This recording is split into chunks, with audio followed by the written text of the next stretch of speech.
Alright, welcome back everyone. Scarland here, bringing you a new Neverwinter video, and today we are finally releasing the Module 19 Warlock build and guide. So this has been much anticipated, as all previous Warlock guides have been. So briefly, I just want to talk about what's kind of going on right now with the Warlock. It's in a good place. It still needs some minor tweaks, but as far as DPS goes, the Warlock's fine. It can compete with the other DPS classes, minus Clerics. Clerics are still about 30, 35, even upwards of 40% single target DPS ahead of everyone.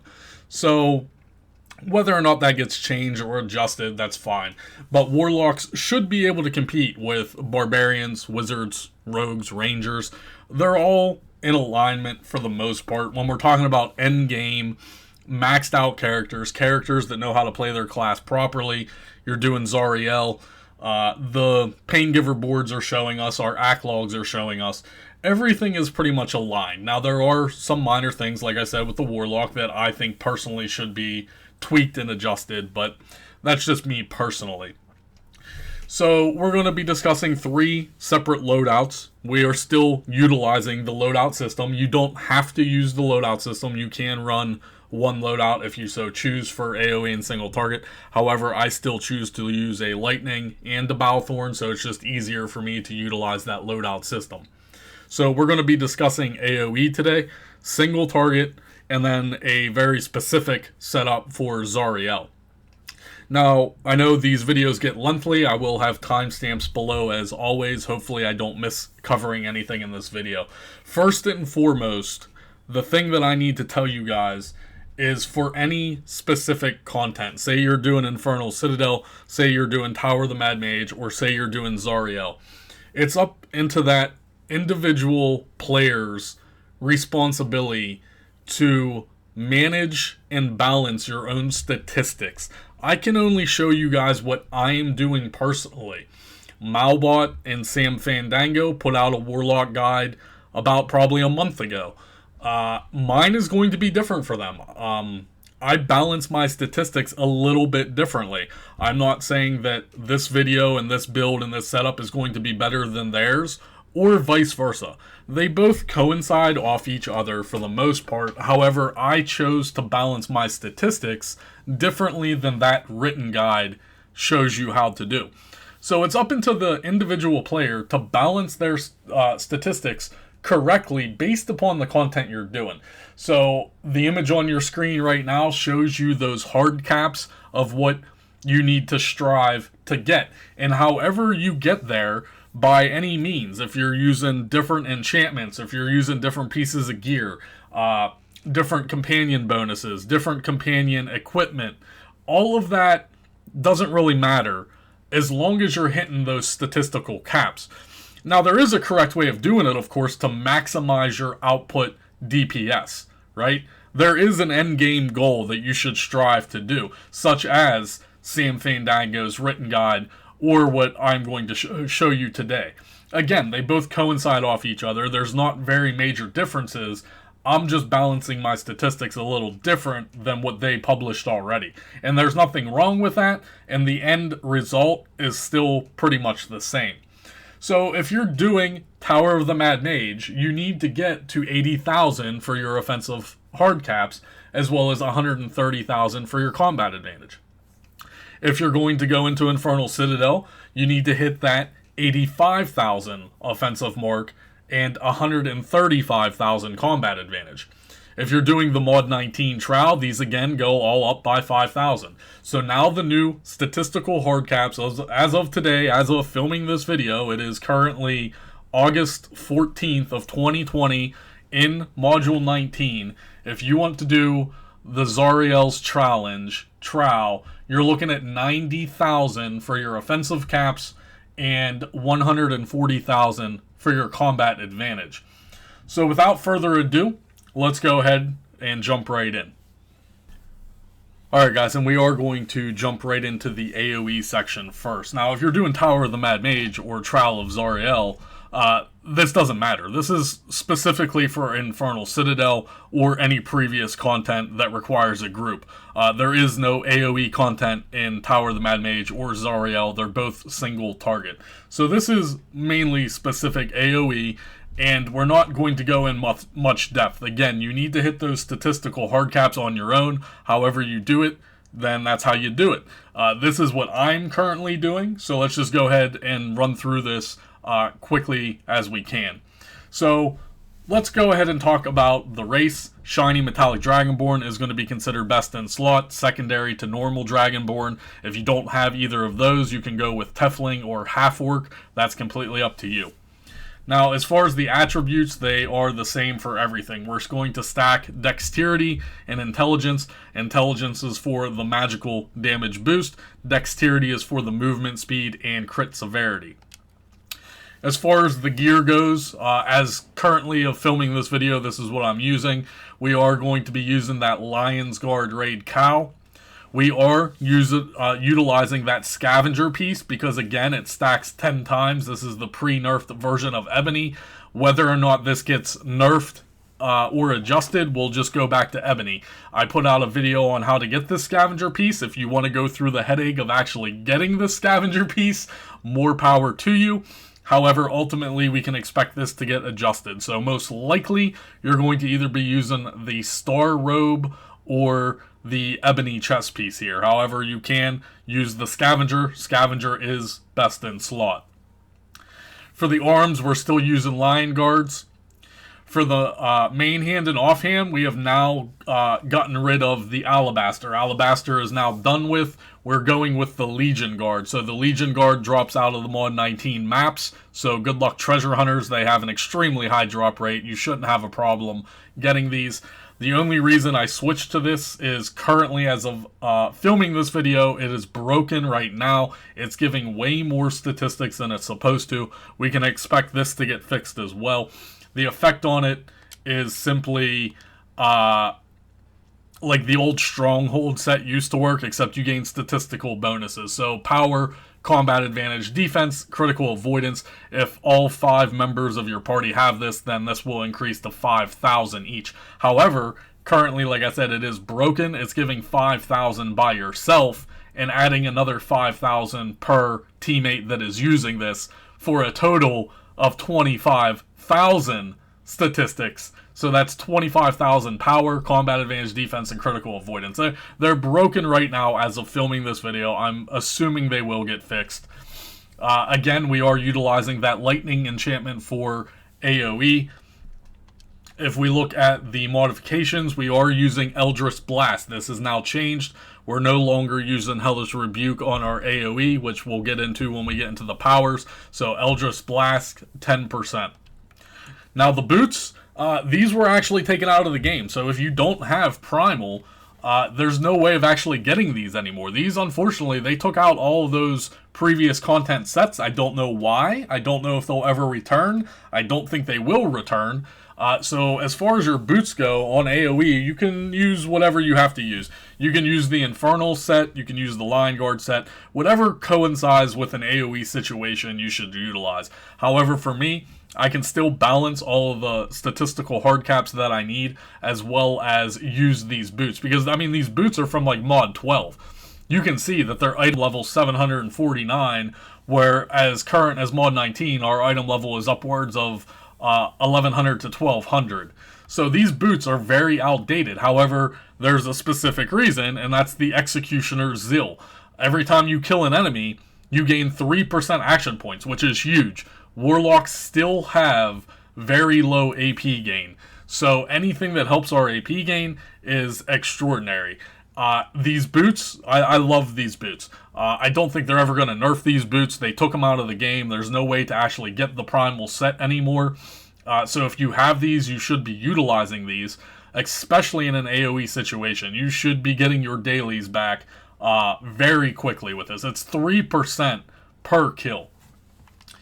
Now this comes down to specifications on what you're doing. For AoE, we go with the Dark Remnant set here, which is going to be the Engine Master Necklace, as well as the Whip of Aranes, and then we have the Book of Vowed Darkness, because this is just the best that you can use Infernal Citadel, right? So if you look at this, it's, of course, increased the damage dealt by 2.5%, but then it doubles if you're killing demons, devils, and fiends. So pretty much Infernal Citadel has all of those. Now, if you're doing something other than Infernal Citadel, you can substitute in the Hallister set or a set of your choosing. As far as the rings go, we are using the Guiding Ring of the Spy ×2. It's for that ranged powers 3% more damage. For the shirt and the pants, we're using the Infernal Rage shirt and the Infernal Raged pants. Now you can, if you can balance your statistics depending on the content, you can swap in the Ebony here for 3% more power. I probably can do that. I just like the AP gain. This has, 1% AP gain on it. We are still utilizing the Tenon Brush. You can see the Tenon Brush here on my offensive screen. As far as all the offensive slots go, we are still utilizing all Radiance everywhere. All Radiance in your offensive slots and all Radiance in your defensive slots. Again, that's personal preference. You can use whatever you like and how you gain those statistical hard caps. As far as the other three artifacts, the Tales of Old still remain best in slot. So if you are lucky enough to have the Tales of Old set, then congratulations, those are best in slot currently. If you don't, then you're going to have to utilize the higher tiered artifacts, such as the Staff of Flowers, Trobian's Ring, and the such. So that is the gear. If we look at my statistics, just standing, you can see the statistics here. I'm pretty much capped for Infernal Citadel, right? We're well over where we need to be for Infernal Citadel and any previous content sub-Infernal Citadel. As far as the build itself, let's jump into this. We have Eldritch Blast. We are not using Hellish Rebuke anymore. For AoE, we're using Eldritch Blast, which coincides with our Hellfire expertise, so we can have somewhat of a spark generation. Encounters, we're doing Blades of the Vanquished, Fiery Bolt, and Hellfire Ring. However, you can substitute Fiery Bolt for Killing Flames. It's personal preference and how your playstyle works. Our dailies, Tyrannical Curse and Soul Siphon. So Soul Siphon used to be named Accursed Souls. It's essentially the same, however, it did get a little bit of a nerf from previous iterations of Accursed Soul. I typically just spam Tyrannical Curse, to be honest. Class features, we're using No Pity No Mercy, as well as Dark Prayers. We're going to utilize No Pity No Mercy, even though it has to do with Hellish Rebuke. We don't care about the Hellish Rebuke. What we care about is the 100% uptime on combat advantage. Every time you critically hit, then you're going to get combat advantage damage. This makes it so you don't have to worry about your placement in an AoE situation. If your group is adequate enough in Infernal Citadel and you're pulling plethora of trash mobs, you don't want to have to worry about standing behind the trash mobs. This gives us the opportunity that it doesn't matter where we stand, we should be getting combat advantage damage, which ultimately leads to more overall DPS. Dark Prayers is self-explanatory. Whenever you kill a target with your curse, you spawn a soul puppet, which coincides with our risky investment. Therefore, we're stacking our soul investor a lot faster. So for the build itself, Double Scorch got changed. We're going to take Double Scorched over Power of the Nine Hells because we just don't really need Power of the Nine Hells on AoE. We're going to be getting those stacks of Soul Investor pretty quickly anyway. So you're going to take the extra damage on Soul Scorch, which is actually really nice. The Soul Scorch damage right now is actually leading to some good DPS numbers. We're going to take Warlock's Curse for the 12% more damage afflicted with Curse. Again, you can have 100% uptime on this if you wanted to sacrifice your combat advantage, run all-consuming Curse, and then you're going to have 100% uptime on this. And I don't see it, but that's, again, personal playstyle. I rather just use my Dark Prayers, No Pity, No Mercy. I'm a lazy guy. I don't want to have to position unless I have to. So with No Pity, No Mercy, I can stand I can stand essentially wherever I want. You should have a pretty close 100% uptime on this. Between spamming your Hellfire Ring, your Fiery Bolt, there should be plenty of Curse going around anyway. Risky Investment, again, is a no-brainer, so we can stack our Soul Investor. Creeping Death is just a lot of damage. Just take Creeping Death. Don't even worry about the 20% more damage. The Creeping Death damage, again, it's a DOT, but you should be killing trash mobs fast enough. I can see the arguments where if you're killing the trash mobs fast enough, the Creeping Death might not be hitting its full potential, so maybe you do want to take the 20% more damage. I can see both arguments here, and that's fine, but I'm just going with the Creeping Death. You should be killing trash mobs fast enough that it doesn't matter. Finally, we're going to wrap up with Soul Spark Recovery, and that's just to get our encounter cooldowns faster when you're spamming your Soul Sparks. Now, the boons really don't matter. You're going to be taking power, HP, movement speed, companion influence for the most part. Depending on the content you're doing, we're to the point in the game right now where you have to make sacrifices. For instance, I know I'm not killing any dinosaurs in the current mod, so I don't have anything related to dinosaurs. However, undead are pretty much everywhere in the game, so I still maximize the undead. And the same thing with like the cultist, and then obviously you want to take 5 out of 5 for this. It's the fiends, so you're going to be killing fiends in the current version of the game as of mod 19. Now up here, we're going to be taking crit severity as well as recharge speed. There's nothing wrong with taking the AP, but I do have those boots. I already gained my AP at a pretty good rate, so I prefer the cooldown on my recharge speed for spamming my abilities even faster. Finally, we're going to take Focused Retaliation, which we've been taking for several modules now. So I'll leave this up momentarily here if you want to take a look at it. As far as the Stronghold, still the same thing. We're going crit severity, HP, utility doesn't matter. If you want to put Revive Sickness on your utility, go for it. Moving on to the companions, we're still going with a Summon Bull A Pup for those statistics. As far as the equipment go, Bonding rank 15s are the most important piece of gear that you need in the entire game. Make sure that you're getting your Bonding 15s.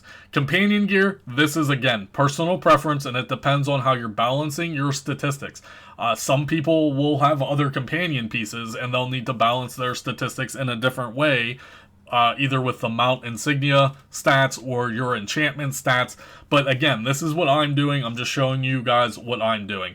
So we have the Grown Grimoire, we have the Grown Icon, and then we have the Imperial Diamond Belt. And then we have all empowered runestones for power, and we have one profane runestone for defense. So this, again, is what I currently have access to and what I am personally using. This could vary from user to user. As far as your enhancement, Potent Precision, you want the 5% extra critical severity. Companion bonuses, Raptor, undoubtedly for the 10,000 extra power. However, if no one in your group has a Raptor except you, then it's actually not worth it. Maybe you want to run a Death Slad. Maybe you want to run more crit severity. Maybe you want to run more power. I mean, there's ample amounts of companions for this very first slot. It all depends on what all people in your group have. You can't assume everyone has Raptors, so you either have to ask your group, does everybody have Raptors, or you have to figure out something else to run in this slot.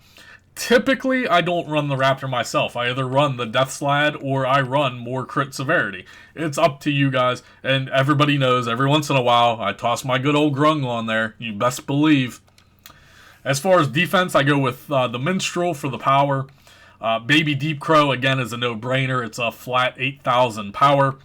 Mercenary for the 4,000 power and combat advantage. And to wrap it up with the Alpha Compy. Now, everyone at this point should have an Alpha Compy. They literally pretty much practically gave them away for free. If you weren't around to take advantage of that, well, unfortunately, you might have to pay an inflated price now. However, get yourself a Compy. Get the 5% power. If you don't, you're going to have to rely on your Owlbear. Owlbear is the second best item here. And it can be argued, depending on the dungeon and the situation, that the Owlbear actually does outweigh the Compy in certain situations. So, that's the companions. Moving on to the mounts, I'm choosing to actually use the Whirlwind. However, you can use almost pretty much whatever you want here. You can use Bat Swarm. You can use the Warhorse. You can use the Cosmos, which comes from Stags. For a while, I was using the Stags, but I kind of changed to the Whirlwind. I know some other Warlocks will use the Crystalline Warhorse. You can use whatever you want here as far as the combat power. We're using Dominant Force here for the 10,000 power. As far as our insignia bonuses, we're going with Gladiator's Gal, Barbarian Revelry, Assassin's Covenant, Artificer's Persuasion, and Cavalry's Warning. Again, you need to balance your statistics with the insignias. If you're lacking statistics somewhere, you need to make that up with this system here. So for instance, I still run brutalities and dominances, but I have some skills that are sprinkled in here, which is critical strike, which I need on my AoE. So there you go. That should wrap up everything with AoE. We will move on to single target, and then we'll wrap up the video with the Zariel. So that should be everything with AoE. Alright guys, and let's move into the single target loadout. So there isn't really any major differences in the single target gear section here. We're still obviously Shiny Metallic Dragonborn. All the attributes are the same. Pretty much everything is the same except a few minor things. So we are still using Lion Guard Helmet. We're using that Scavenger piece. We're using Lion Guard's wrist cans. The major point here is, of course, we are using that Lionheart weapon set for single target. Now, of course, if you don't have your Lionheart set, go ahead and get that Legion Guard set, the set that drops from the maps. That's going to be your best option. The Burnished set is still a good placeholder. However, that Legion Guard is going to have higher base damage on it. So if you don't have your Lionheart set yet, you're still doing Tower of the Mad Mage. You're still striving to get that Lionheart. Just go ahead and actually use the Legion Guard set. It's going to be better than the Burnished.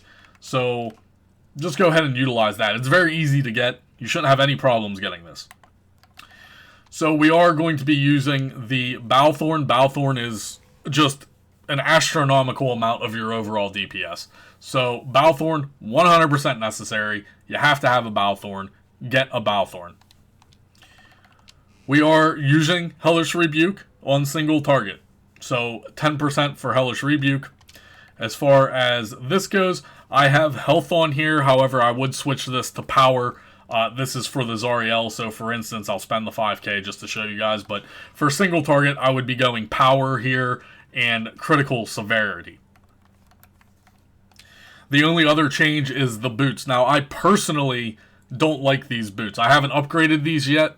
You can restore these to a tier 2 version. I haven't done that yet. I personally don't like these boots for single target, especially if you're doing Tower of the Mad Mage. They just take too long to ramp up. It's for every 5 seconds you are in combat, you gain 200 power, and it stacks to 24 times. So yes, on paper, this looks good, and depending on what you're doing, it can be good. In Infernal Citadel, for instance, you're constantly going to be in battle. Infernal Rage Shoes, again, they can go to tier 2. I haven't put that video out there. It's just me personally, I don't like it. I don't like the time that it has to take to ramp up to get its full potential. So the secondary option is, of course, no one likes, but it is what it is. It's those Rusted Iron leggings. Yes, you're going to have the negative incoming healing, and people are not going to like you for wearing these. However, the healers should be comfortable even healing through this negative 25%. I know a lot of people are doing Zariel, completing Zariel, and they're running these leggings just fine. So you're gaining that extra 5% damage dealt with the 25% negative penalty. It's up to you. It's solely up to the user what they're comfortable running with. So that's that. Tales of Old still best in slot. Depending on what I'm running single target, again, if I'm doing Infernal Citadel, then I'm using the Dark Remnant set. However, if I'm doing Tower of the Mad Mage, I switch to the Hallister set. Nothing else different here as far as the gear goes. If we look at my base statistics just standing, completely unbuffed, you can clearly see that I meet all the thresholds for not only Tower of the Mad Mage, but also Infernal Citadel. Again, this isn't the Zariel single target build, guys. We'll cover that next. This is just single target for either Tower of the Mad Mage or Infernal Citadel or any single target encounters in dungeons before that. Zariel is a little different We'll get into Zariel next. As far as the power goes, again, we're using Hellish Rebuke. Essentially, you just spam it. You spam Hellish Rebuke in your downtime. Secondary, Hand of Blight. However, you can use Dark Helix as your secondary. It's up to you. I still like Hand of Blight for the Soul Spark generation.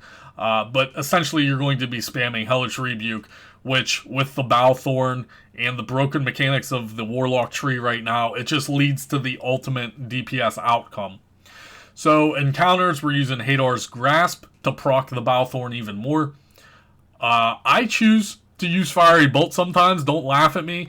It depends on the situation. Me, personally, I do not like the changes that they made to Blades of the Vanquished Armies.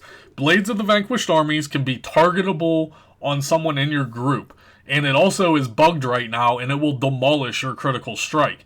So, I just don't like the new mechanics. Ultimately, you want to run this. You have to adjust to the new mechanics, and you have to fight through it. However, sometimes, depending on the content that I'm running, I just toss in Fiery Bolt. You can even toss Vampiric Embrace in there. You can toss Hellfire Ring in there.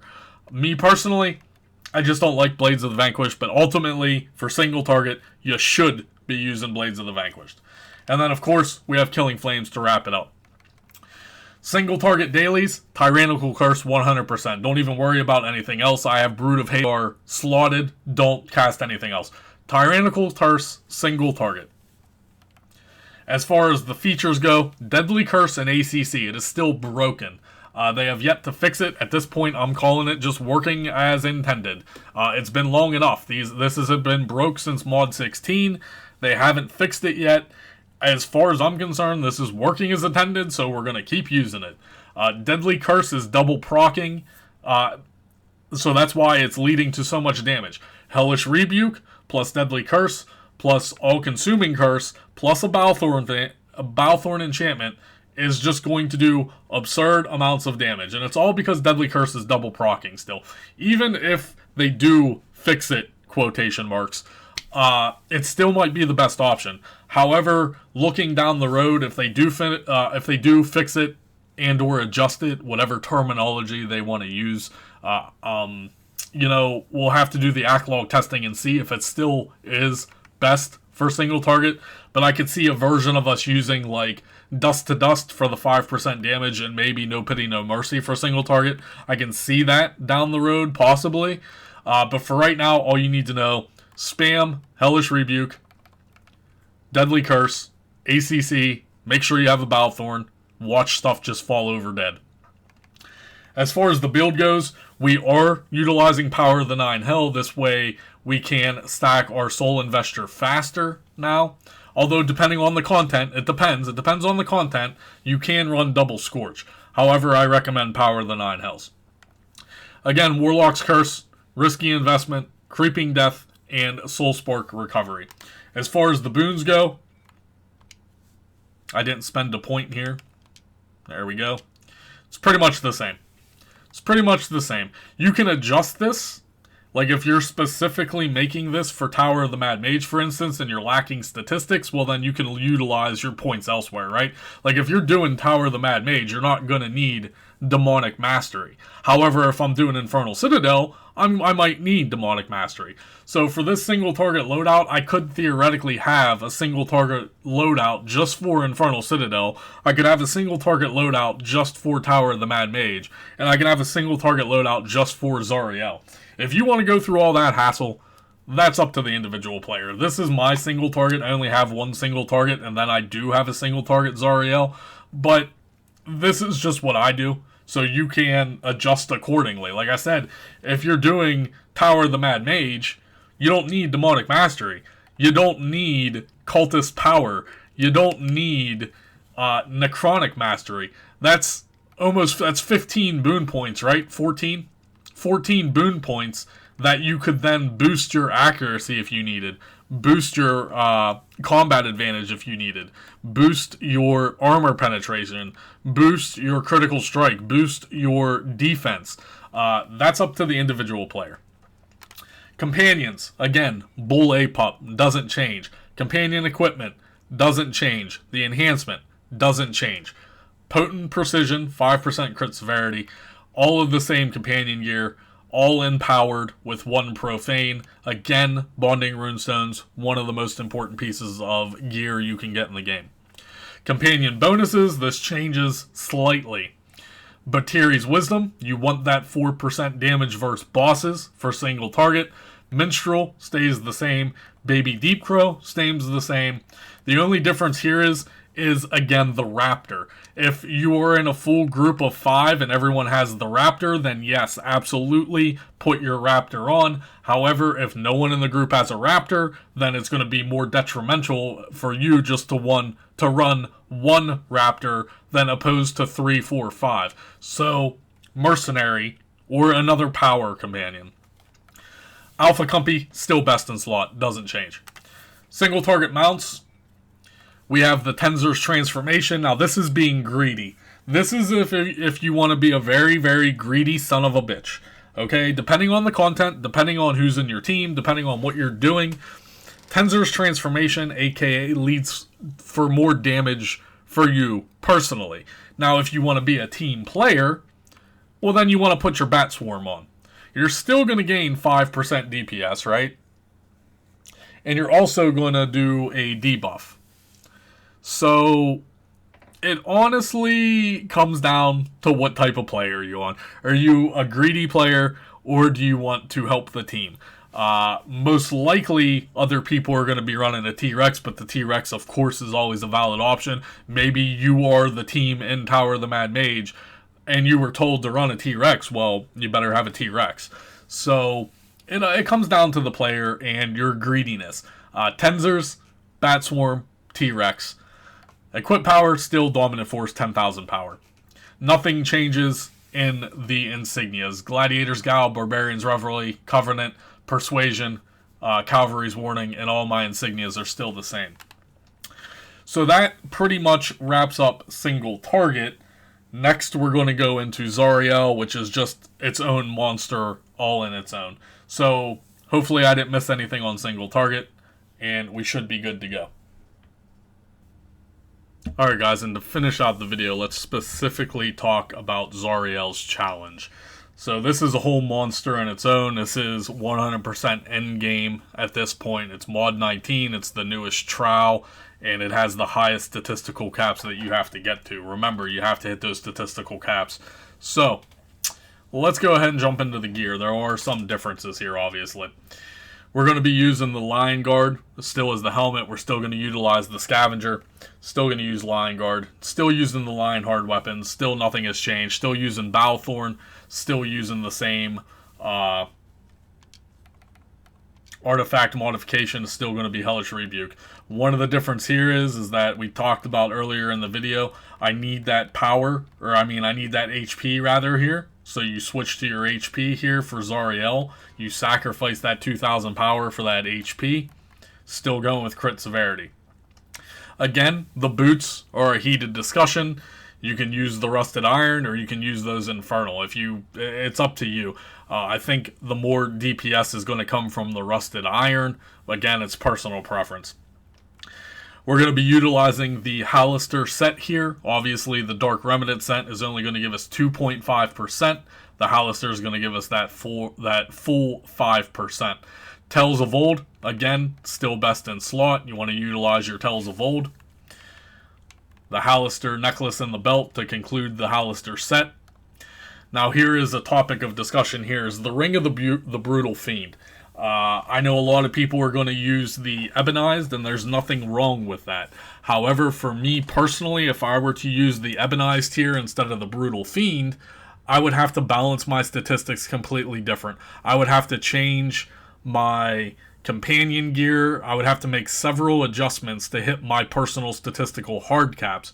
So, again, as I mentioned at the very beginning of this video, it all comes down to how you as an individual player are going to balance your own statistics. So I choose to use the Ring of the Brutal Fiend. Now this isn't the best scenario out there. The Ebonized will ultimately lead to higher DPS, but not by much. Really and honestly, not by much. The comparison to the Ebony versus this ring is the fact that instead of having the ranged powers deal 3% more damage with 100% uptime, the downfall with this is that it has a 20-second downtime. And the damage isn't very different. Based upon your own power, you'll have to do the math, but on your screen now is some of the math for me personally. If we look at my power right now, it's actually 195. I don't know why. It should be 197. Maybe I had a buff on or something. I'm not sure. Should be 197, but let's go with 195 because that's even more of an increase. So 197 on your screen, if I add another 7,500 power, which this ring provides, then it gives me a DPS increase of actually 3.1, which is actually higher than 3%, obviously. However, the problem is that when I start slowly buffing myself and things start proccing and my power goes through the roof, this actually goes down below 3%. But it's only a fraction. You're talking about fractions of a percent. The biggest problem is that 20-second downtime. So if you're trying to ramp up all your rotation and your abilities and everything, and this ring has to proc right at the right time to get that 7,500 power. Again, this is for me personally. Some of you out there might choose to go with the Ebony and balance your statistics around the Ebony ring. That's up to you. That's up to the individual player. But I do want to put out there that this ring is still a valid option. You can use this ring, and it's not that much big of a deal. You're going to have some downtime. You might have to adjust your rotation to coincide when this ring procs. But for right now, in the current game, as of filming this video, the way I balanced my personal statistics, I didn't want to have to change all my companion gear. I didn't want to have to change things around. So there's the math. The math shows it. Depending on your power, you'll have to do your own assumptions and your own arithmetic.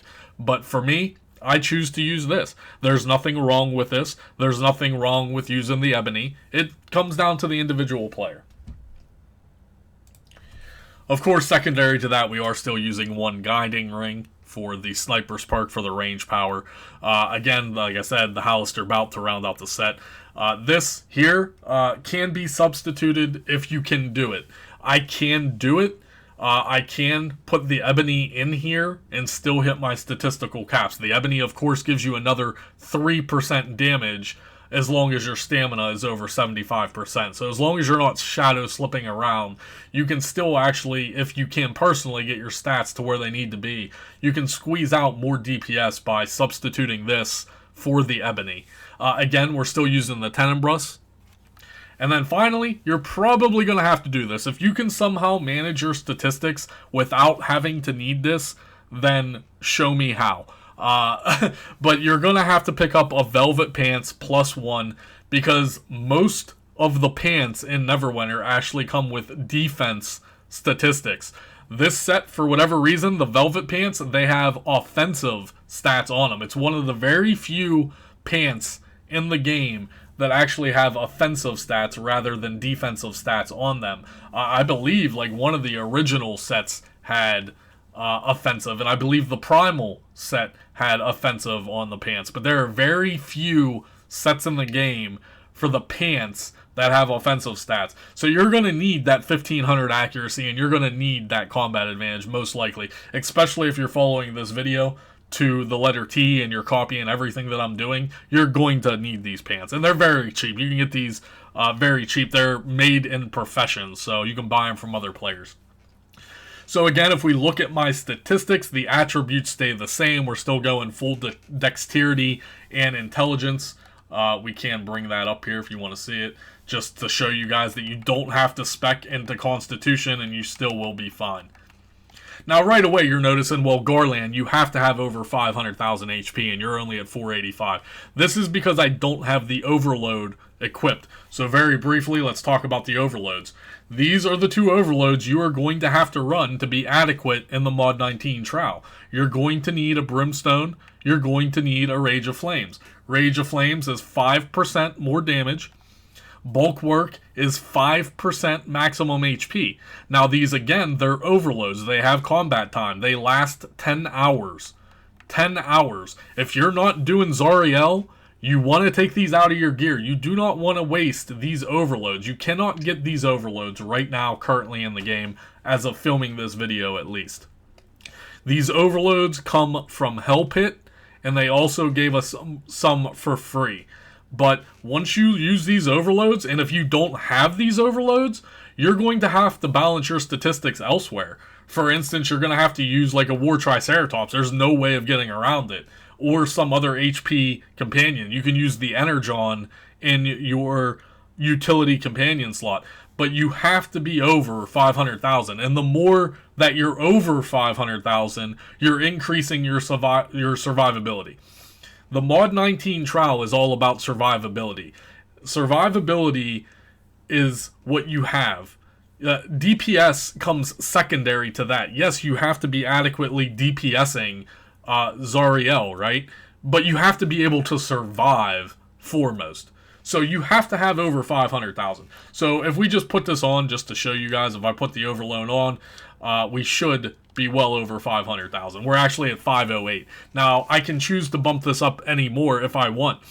Me personally, I will probably still use a Triceratops. I probably will still lower my power to get that HP boost. And the War Triceratops is 50,000 HP, plus the Constitution changes. I actually equate out to around like 575 to almost 580,000 HP. So that's just, I want to very briefly talk about that and get that into your head of what you have to do. If you don't have those overloads, then you're going to have to do something else, guys.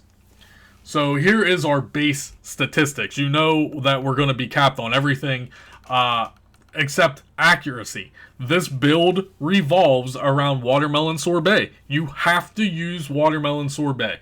And it's the same thing with Sam Fandango and Malbot's written guide. It revolves around Watermelon Sorbet. So let's go ahead and pop a Watermelon Sorbet. You'll see my power and my accuracy goes up here. We'll go ahead. For purposes of the video, we will sacrifice a sorbet. So now you can see where our power looks like. So if we bring up that chart again too, I didn't make a 213 unfortunately, but like once everything starts procking and I show you guys what our age, like my power actually goes to like almost 280,000 when I'm procking everything. So that's about where I'm at, around 280,000 power. But with Watermelon Sorbet, you can clearly see we're capped. We're over capped on Armor Pen. Remember, you only need 90,000. We're over capped. Defense is right around where it needs to be. Critical Strike is right around where it needs to be. Accuracy is slightly over capped. Now, my combat advantage, you're going to notice it's not there yet. I need 140,000. I'm missing a boon point. So if we look at the boons, I'm actually missing a boon point right here. I don't have everything from Mod 19 yet. I'm missing a boon point. Once I get this boon point, then it becomes maxed out. So yes, I know someone in the comments will be like, "Oh, Garland, you're not capped out on armor pen, or you're not capped out on combat advantage. You suck." Yeah, I know. Purposes of the video, these boons give 250 each. So I'm missing one combat advantage boon, which I just don't have all the boon points for Mod 19 yet. So this is another 250 combat advantage, which obviously is going to put me where I need to be. So all you haters out there, calm down. Calm down. It's okay. I have the cap. I just don't have the boon point right now. So that is the statistics. Let's go ahead and move into the rotation. Nothing changes. I'm not even going to go over this. Nothing changes. Single target. Nothing changes. Look at the screen. It's the same as the single target iteration. It's right there on your screen. You're essentially spamming Hellish Rebuke non-stop using your other encounters while they're available. Boons. Again, Guild Stronghold. We switch over to Revive Sickness here. And then, of course, HP.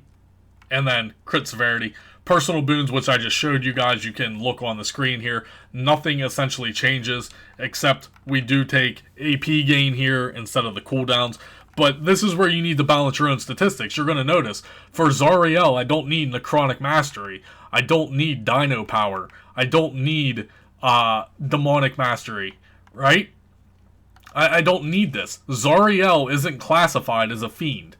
I don't need Cultist. So if you had all these boon points and you were using them here and utilizing them here, for Zariel, you don't need that. So I choose to put them in defense. I choose to put them in combat advantage. I choose to put them in accuracy. That way I know I'm hitting all those statistical caps. You, for instance, as an individual player, might be having to put some into critical strike or armor pen. Mine are over capped. So those are the boons. Again, focused retaliation still best in slot. Companions, here we go. Bull A-Pup, still. Bull A-Pup, non-stop, all day, every loadout, doesn't matter. Equipment, mine is the same as everything I've showed you in this video. If I were to use Sam Fandango's and Malbot's written guide, these would be completely different. I have those pieces of gear. I have the gear that Sam Fandango presented. I choose just not to use them.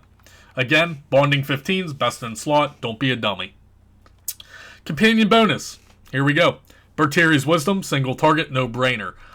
Man at Arms, this is how I'm making up the defense and the combat advantage that I need. Again, I can't tell you what to do, guys. I cannot tell you what to do. I can only show you what I'm doing and what I'm using personally. So for me, Man at Arms is the 4,000 defense and the combat advantage, which if you look, I need that, right? We're just at the defense threshold. We will just be at the combat advantage threshold. So for me personally, Man at Arms is what I had to use to get to where I need to get. Again, Mercenary, it all depends on what group you're in. Again, Raptor's Instinct is best in slot if all 5 people in your group. And of course, if you're doing Zariel with a top 1 percentile endgame group, most likely everyone has Raptor. So you're going to be putting the Raptor in here. But for whatever reason, if you're in the non-Raptor group or your raid, your 10-man is not using Raptors, I don't know why you wouldn't be, but for whatever reason, just substitute another power companion in there. Again, Baby Deep Crow, and then again, the Cumpy. Coming down to the mounts, again, they do not change. The only thing that I changed was the insignias, so we're still using Gladiator's Gal, Reverie, Assassins, Persuasion, Warning. None of this has changed other than my insignias from the AoE and single target loadout. So for Zariel, I actually had to utilize 3 Fortitudes, which again bumps HP and defense. I needed 3 of these. I could, if I wanted to sacrifice power, I could put more Fortitudes in this to increase my power, or to increase my HP. I don't necessarily need the defense, but the HP. Remember, I'm not using a War Triceratops, which I'll show you guys since we're in the powers here. Tenzur's Transformation, which we discussed if you want to be greedy. However, for Zariel, you're probably not going to be greedy. You're probably going to be using a Bat Swarm. But Dominant Force, I'm not using a War Triceratops. So I have that 10,000 power here. I either have the option of using a War Triceratops and sacrificing this 10,000 power, or I sacrifice some stuff here. Because remember, I am overcapped on armor pen. That's 5,000 armor pen that I'm actually overcapped on. So if we come to the mounts and look, brutalities are armor pen, right? It's power and armor pen. So theoretically, I could sacrifice 3 more brutality and give up another 3,000 power. The armor pen is irrelevant because we're overcapped on armor pen, right? So if I didn't want to use a Triceratops and I still wanted to boost my HP, I could ultimately change these to Fortitudes, which will then give me, what, another 15,000 HP? What are Fortitudes? Fortitudes are like 4,500, plus the Constitution changes. So you're looking at like 15,000 additional HP, but you're only sacrificing around 3,000 power. Which, if I were to sacrifice 10,000 power for 50,000 HP, again, it depends on the individual player. Me, I'm not changing anything. I'm going in with 508 most likely. If I feel like I'm underperforming or I notice I'm dying, I don't know the mechanics, etc., then yes, I will bump my HP up. I'll just sacrifice the 10,000 power and put the Triceratops in. It'll ultimately put me at like 570, 580,000 HP. So, I mean, it is what it is, guys. Every player is going to have to make the adjustments that player is going to have to make. But I do want to give you the options available to you. So, for instance, I'm using all brutalities and all dominances compared to the 3 fortitudes. So I'm using 3 fortitudes to make sure I'm hitting my defense cap as well as my HP threshold. But I could sacrifice 3 more brutalities to put fortitudes, gain another 15,000 HP. So another 15, 16, 17,000 HP on top of my 508. And not sacrifice my dominant force for a War Triceratops.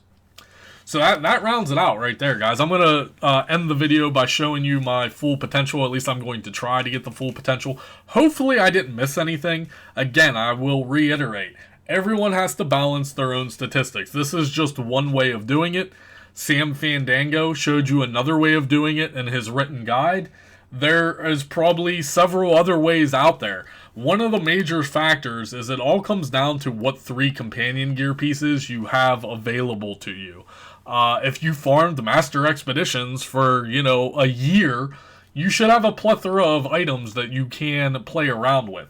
My biggest suggestion, and I will endorse Raynor, we all know and love our Raynor, his character builder is a 100% necessary thing for every Neverwinter player. If you are not utilizing Raynor's character builder, you need to go and download that and use it and utilize it. It's 100% free. The guy did thousands of hours of work into this character builder for the community, and you should be utilizing it. He didn't charge for it. It's 100% free. It is an amazing tool to have. You can literally pre-plan everything out that you want in the character builder and then apply it in-game. We never had that option before. Before, the best scenario is that you tested everything and built everything on preview, and then I would bring it over to console. Otherwise, if you have access to none of that, if you're just a console player and you don't even play on preview server, then you had to make changes in math. Say I wanted to sacrifice my Tenebrous enchantment here for something else, you had to either already have that enchantment or buy that enchantment, but then you might have bought that enchantment and just wasted that money. That's going to cut it here, folks. Let's end the video. I'm going to show you some rotations and then finish this video. Hopefully I didn't miss anything for Zariel. Make sure you leave me a comment below. Let me know if I did. Be sure to ask any questions. Alright guys, and here we are at the end of the video, so I just want to go ahead and show some rotations very quickly and as well as full buff statistics here. So you can see I have the Forger's buff on, I have a Sorbet on, I have a Wildstorm on, I have a Potency on, Superior Potency. Those are what you should be using. So let's go ahead and get fully buffed up and see what we're looking at. So right now, we're already sitting at 218, as well as everything else is obviously overcapped. I took the enchantment out, obviously my overload, so my HP went down, because obviously I'm not going to waste my overload time showing you guys this. So let's go ahead, and we're just going to start spamming. There's our Ring of Brutality, so we can see our Ring of Brutality already jumped us up 1 to 30. And we're just going to spam here. So let's go ahead and get a puppet out, and then we'll get our combat advantage. And we're just going to spam here for a little bit. We're just going to sit here, spam, and show you guys. I'll show you a full rotation, but I'm trying to show you guys the power. So let's go ahead and see if we can get up to 280 for purposes of the video. It's very hard to get. So we're 244 right now.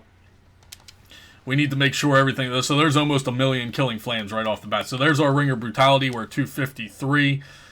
The hardest part is getting the chest plate. The chest plate is the biggest issue of getting proc. So now imagine trying to get all of these buffs appropriately. There's a 1.2 million killing flames. Imagine trying to get and maintain all of these buffs in Zariel when you're constantly moving around. It's very rarely that you're going to actually hit 280,000 power, which is my full potential, about 280,000. So there's our ring right now, our ring prop 253. So the next time I see the ring proc, I'm going to go full DPS and see if I can get what the power. There's a 1.24 Krilling Flames. Let's see if I can actually get full potential here when that next ring procs. You have about 10 seconds when that ring procs to go full ham. So let's go ahead and see. The ring should be proccing here momentarily, and we'll go full potential. Hopefully I didn't miss it. I kind of wasn't paying attention, I'm not going to lie. Okay, there's the ring. Let's go ahead. Full potential. Pop your battle horn, which is an extra 4%. Pop this. Pop your killing flames. And let's just see if we get... There's 280. I know you guys saw it for a brief second. That was 280,000 power right there. 280,000 power. That's, of course, utilizing a Tensors and everything else. There's a 1.3, almost 1.4 million killing flames. The highest killing flames that I've personally hit right now was about 2.48. 2,480,000. So... the potential's there. There's another 1.35 million. Again, imagine trying to do Zariel, though, and maintaining all this. It's really not possible. You're going to be moving around a lot. You're going to be losing your mad dash a lot. You're not going to be able to keep track of that ring proc. Everything has to align perfectly. And it's just, unfortunately, not in the books. There's another ring proc. 253. About 250 is our average power. But you can go upwards of 280,000. I showed you guys. You saw it for a very brief second on there. I've actually gone over 280,000. It all depends on your procs of your breastplate as well. Right now we have 10 stacks of our breastplate. So like everything has to line up appropriately for you to maintain your maximum potential. The problem is that in Zariel, you're going to be moving around. There's another Ring of Brutality. Let's see if we can get all our fucking shit going here. Bada bing, bada boom. And 275. So we're probably missing a couple stacks of our chest plate right there. And it happens. Everything has to align accordingly. But I just wanted to show you the full maximum potential.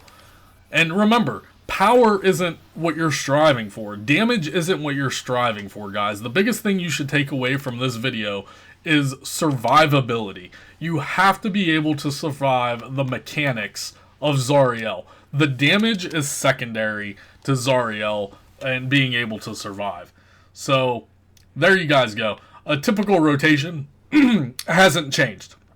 It hasn't changed. You're popping your blades, you're popping your Hadars, you're spamming Hellish Rebuke 100% non-stop. You want to wait till you have full potential, you have full soul sparks, pop your killing flames, dump your soul sparks, repeat, rinse, repeat, use your dailies when you're told, etc. The rotation, it hasn't really changed. You can pop your soul sparks when you're halfway to get that boost of regeneration on your abilities. You want to try to maintain your soul investor, which you should have no problems maintaining.